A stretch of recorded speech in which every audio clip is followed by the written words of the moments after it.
Winds so powerful, and you're seeing what's going on down in Southern California, the wind and the fire. We're not out of fire risk here either. No, I mean, we have been dealing with dry conditions here locally and some strong wind gusts as well, but the National Weather Service, the reason why they fixated on Southern California for those red flag warnings compared to what we have, we got issued wind advisories. It has to do with how strong those winds are down there and how little rain they've seen. I mean, some of those mountains down there haven't seen significant rain since last May. Right. And as we're taking a look at how this season is shaped out, I mean, it was November and December. We saw major fires down there impact Malibu and all those communities, and we're seeing it again now. We're not done with fire weather conditions just yet. So let's dive into the reason why that's happening. We talked about this just a little bit earlier.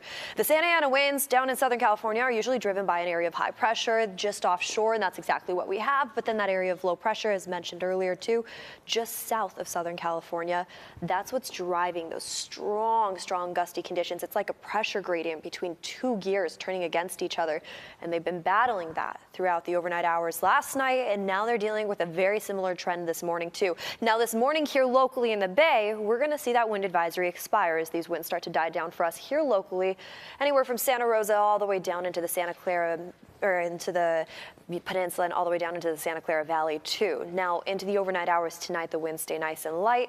However, I will say, even though we're dealing with beautiful conditions into the evening hours tonight, they're still battling with some gusty conditions into Southern California until the overnight hours tonight, early morning hours tomorrow. It's a little bit delayed for them. Here's what we're expecting just around lunchtime today. 18 to 20 mile per hour wind gust up near Napa, all the way over into Fairfield.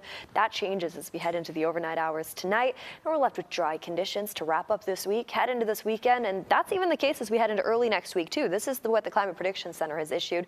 Drier than normal conditions for us, widespread throughout our state of California. And so this is what it's going to look like for us as we wrap up this week and head into the weekend. Daytime highs, well, they're still flirting with mid to low 60s day by day in our inland spots, but sunshine is expected each day for us here locally all the way into next week. Now we're going to see a very similar trend for our friends along the Bay too.